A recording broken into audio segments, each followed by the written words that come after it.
ebintu by'abantu mukomera nga ebintu bingi birabiddwako nga bimeneddwa baabamenye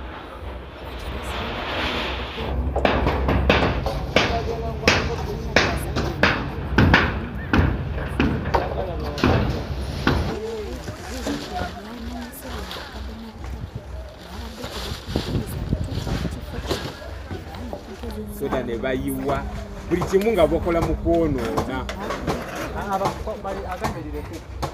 Kaadi mu bulago ne yunifoomu ya Uganda Red Cross ng'erabika bulungi n'element ku mutwe nga nayo ya Uganda Red Cross ng'erabika bulungi.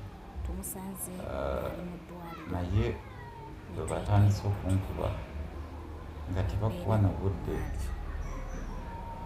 okugolola omukono ndage kaadi yange bankuba omukono guno ndakati tegukyasobola kukwata nga tebanzikiriza na kwogera nendeka omulwadde nengolola emikono kubegayirira ne bakuba bukubi mukono kuno kwonna nga kujjudde mabwa. So olw'abantu olwanzijeewo saategedde ensawo gye yakutte, ensawo yange sinamanya gyeri nepiki gye nabadde nayo, naye awo yasigadde nga amasasi gali kunyooka.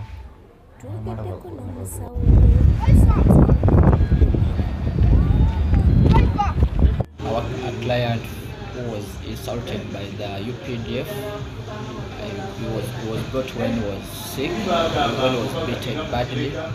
By the time he was presenting with some injuries on the body and even some wounds on the back. So we tried to give yesterday the first aid, but we had to recommend the patient to the better place which where he could get some better services. Yeah, he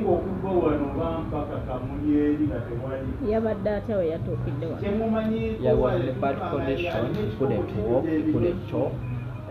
We had to get some people to help him, to carry him, but otherwise he was in a worse situation, he couldn't talk.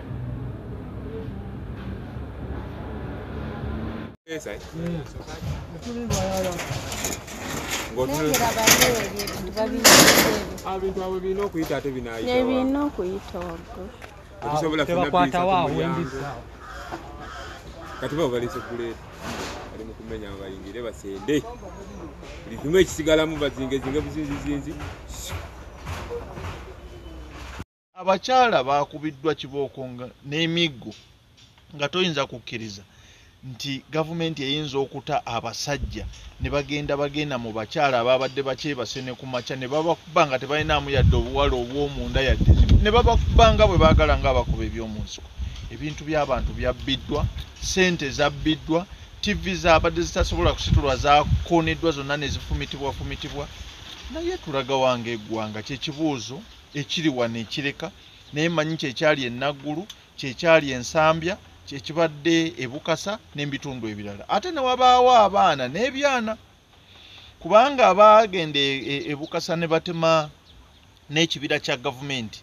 Pulezidenti yabasonyiwa n'abaga nti mmwe mbasonyiye era sigenda kubasasula compensation naye ngenda kubasumbuusa era bagenze bafuna $25,000,000, $4,000,000, $4